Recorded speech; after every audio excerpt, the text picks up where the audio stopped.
All right, friends, it's not even 10 a.m. and my day has gone wah, wah, wah. What's ironic is today is the day that I've been really looking forward to. I'm meeting with my coach to discuss my who and what differentiates me in the marketplace. Some of the things I've been studying have been about knowing your specific person. And as I analyze why I chose the person I chose to help me, it's because of who she is. It's because of what she's achieved. And so I thought, okay, she's the kind of person, a math science gal who's strategic and systems oriented would want to work with. So what I noticed about my buyer behavior is that I got to know that person that I'm speaking to, because as she spoke her truth, that made me go, this is my person in a world that we all know is very noisy. And for those of you who aren't in the entrepreneur space and just struggle each day to get up, get fire, right? Today I woke up once again with vibrant energy before my alarm. I'm so grateful for the transformations that have happened in my mind through the cancer journey. One of the best parts of the day, so in this moment, I'm really discouraged. I actually had to rally myself and was like, go live when you're vulnerable. I almost cried twice in this last call. And I'm very discouraged. And I thought, you know what? Shift happens. Sometimes you've got to make shift happen. So I dressed in my why today because I'm looking forward to this meeting to identify that special person. I'll save that for a different training. However, as I look at that, I'm armored in my why. I'm grateful that God inspired me. I don't normally dress like this for work. And I wrote my dissertation in a Hurley hat. I used to be called the Hurley girl. I'm a total beach bum, love that life. And what is special to me about wearing a hat is if you do this with your eyes, literally I want you to pause or do this. You can't see all the distractions, all the things that have opportunities to derail you from the divine that's inside of you, the brilliance that's inside of you just waiting to be revealed. So I almost put on my Hurley hat so that I could stay focused and in the trench of the discoveries that I've made this week. Once you commit, it gets scary, right? You now have to take action. You've got to get out of your comfort zone. You don't get to be like the rest of the world who wakes up and lives the same day again and again, whose weeks have a cadence that is predictable, where last month is a lot like this month. That's not who we are. We don't get to show up like that. And so we have to, what I carry is Romans 12:2. Do not conform to the patterns of this world. I don't conform. I don't live in the world of mediocrity that most people choose to live in, right? If I look at this week, it's dramatically different than last week. Last week was different than the week before. There was about a month that was pretty similar. That was called radiation, right? A lot of days there were the same. So life will happen, but you're not destined for mediocrity. And so for those of us willing to be courageous and live at the edge of that comfort zone and know that that is where our brilliance is revealed, that is where we live most fully and optimized. It requires the absolute best of us. We have to dial in our nutrition. We have to dial in our energy. We have to dial in sleep. We have to get clear on our vision and on our values and on our focus. And so in this moment, as I sit a little stirred, coming right off of that call where I wanted to cry, I'm going to migrate my website from the learning management system and CRM system that I was using so that I can have the support to do more built for me work. And now I'm like, oh my gosh, as if web page V1 and 2 weren't bad enough, this one doesn't look as glamorous. I'm like, oh, it doesn't have all the bells and whistles that the best one has because I picked the best. And then that was the beginning of me going, oh, this is the narrative. This is what I'm not enough sounds like.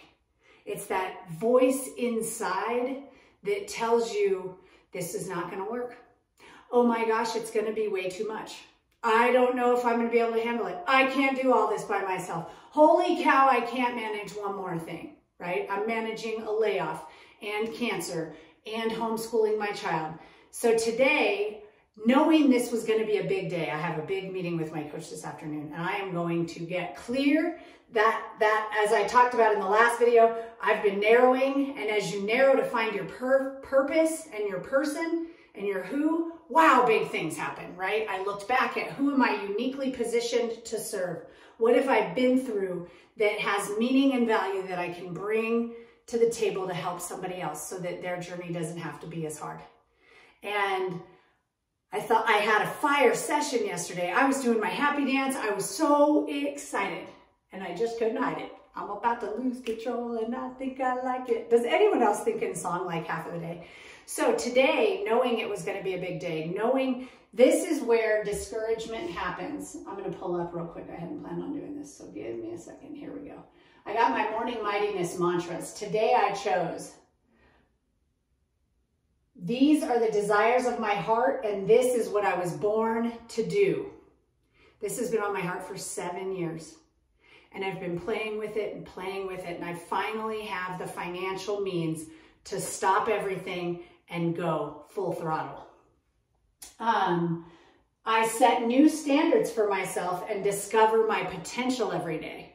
So today my new standard was, I am not going to get derailed by the small things that trip me up. The 12 pages of Word docs that kind of document different dimensions of my skill set and what I like to do. The Excel file that's all classified, sorted, and categorized for my theme analysis because my scholarly research self, the research professor comes out of me and I'm like, oh, we've got to tabulate this data. Then the next one is I take action even when it's messy and I am getting comfortable being uncomfortable. Whew, discomfort isn't comfortable yet being the key word. Thank you, Carol Dweck, for growth mindset. So in this moment, I'm standing right here and I say, oh, I'm discouraged. I'm feeling down in the dumps. That's the moment, friends, where you make shift happen, right? And some of you know I'm talking to you because we're all in this together. We're all living at the edge of our comfort zone. We're living that Romans 12:2. We're not conforming to the patterns of this world.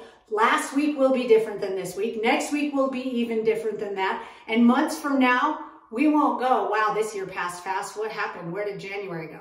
We'll be like, I know where January went. I know where February went. I'm on a mission. I've got a strategic plan and I'm rocking and rolling, baby. That's what we're doing. So I'm shifting my energy to, I armored up today in my purpose. So as I used to wear my Hurley hat for dissertation, today I'm doing that strategic writing to my person. And that's one of the creative projects I've put forth for myself to get ready for my meeting with my coach. And so I decided, as I pulled out my Hurley hat, I thought, wait, this is a new chapter. That Hurley hat reminds me of my doctoral research, which is on leading in a culture of innovation and change. That's what I've done the past 6 years, is trained leaders across the globe, helping them adopt and embrace high performance habits, helping them become better leaders, helping them navigate change and uncertainty and lead their teams with vision, and creating a culture of high performance organizationally.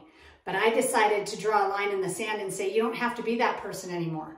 I'm now going to be J 13.0, 14.0, whatever version of myself I'm on. And that there's a different story living in my heart right now as I discover that. And that story, my why am I going to earn $1 million this year? Because last year I came down close and I want to prove to myself that I can do it, number one. Number two, the main reason is because my daughter wants to ride horses. And I remember the moment where she asked me, she said, Mommy, I want a wide English encanter. And I was like, what, sweetheart? Have you been talking to Grandma? She's from England. I could kind of make out this English word. And she got frustrated and she finally said, let me just show you. And she showed me a video of these young girls riding English, which is a style of horseback riding, and cantering, which is kind of like faster than a walk and slower than a full speed gallop, right? And they're jumping over these giant poles. And I'm kind of like, how about we play soccer, right? Soccer's cheaper. I played it. I could even coach your team. It's going to be awesome. Turns out though, this is what she loves. So I armored up in my brand new Ariat hat, Ariat, I don't even know how to pronounce it. I'm leaning into this new identity as a horse mom. And then I love the color navy. I love red, white, and blue. It reminds me of undergrad, University of Arizona, go Wildcats, bear down. And it also reminds me of elegance and the look of someone sailing, which growing up near the beach, that was something that I aspired and dreamed of. So I armored up in my new identity, which is $1 million earner. Million a year, no problem. I revisited my 5-year plan, that vision that I have in front of me every day that says, this is your new self. Your new self doesn't worry about money. Your new self lives financially free. Your new self manages wealth. See, when I was living paycheck to paycheck and was broke as a joke as an educator, or didn't know where all my money was going, that person is different than who I am today. I never thought I'd have bank accounts with 6 figures in them that could sustain me while I launch a business. And so I have to sit in a new identity. I'm not going to put on that broke as a joke mindset. I'm now putting on, I am a wealth machine. Money is no object to me. I invest in the support that I need. I think like a just rock star, right? They don't sit and dwindle on, should I invest in a coach for myself, right? They say yes, they commit, they go, they execute, they grow, and then the next, and then the next, and the next. We just level up. So I got my horse mom shirt on, my horse mom hat on, and the best part, my second to smallest pair of jeans I own. I've got a denim collection beyond anyone's wildest dreams. True Religion, 7 for All Mankind, Citizens of Humanity, Joe's Jeans, Paige Denim, AG, Hudson, you name it, I've got it. And today, I only have 2 pairs of jeans smaller than this one. So I was in a 32 when my pants didn't fit for that party, that first party after COVID that inspired all my weight loss. Then I got myself down to a 31. And now, baby, these, check it out. Size 30, oh yeah, whatever your goals, you can do it, you can do it. So I'm just here, this is how you make shift happen. I know I'm a little crazy. This is the 5th grade teacher skills that from 23 years ago that I have to pull out. I'm gonna go after this, I'm gonna rock a song that gets me dancing, and I'm literally gonna stand here and dance. I'm gonna read my mightiness mantras out loud. I'm going to look at my this year vision board, which are the things I'm going to achieve this year. I used to do big old vision boards. This one only has 4 on it because I don't know about you, but the world's a little overwhelming and I need some focus. And the 4th thing is I have this 5-year YouTube script. I filmed where I'll be in 5 years and saying and speaking those truths. And I'm going to read that script that I wrote to myself. So that's how I'm going to make shift happen today. For those of you who need to make shift happen for whatever struggle you're going through, know that this is just part of the journey. You're human. We're wired for survival. And that means we use the least amount of energy to achieve our goal. Well, guess what? That's not success. If you want to achieve success beyond wildest dreams, you've got to use discipline. You've got to use resilience. You've got to warrior up and wear your armor and shield that negativity, the negativity bias, your own negative voice that runs in your head, whether you want to call it the devil, evil, your negative narrative, pick your term, but you fight that off with your shield, right? So I'm armored up in my why physically today, and this ain't going to destroy me like it has in the past. In the past, it took me longer to get through these tech challenges. Today, I've got the help that I've hired. I have a team. I've turned it over. Woo! How's that for growth, baby? Whatever you want to grow in, it is possible. And those of you who know who I'm talking to, I hope that this was helpful to you. I want you to see as you stand in your strength and you get real excited and you say, oh my gosh, now I'm scared. Dr. J, what do I do next? This is what you do. You do freak out. You will freak out because you're living larger than most people. It's part of the journey. You're going to have that extraordinary life. You're going to have that set apart life. So hang on to that vision, friends. Go out and shine your love and light into the world. Reveal your brilliance.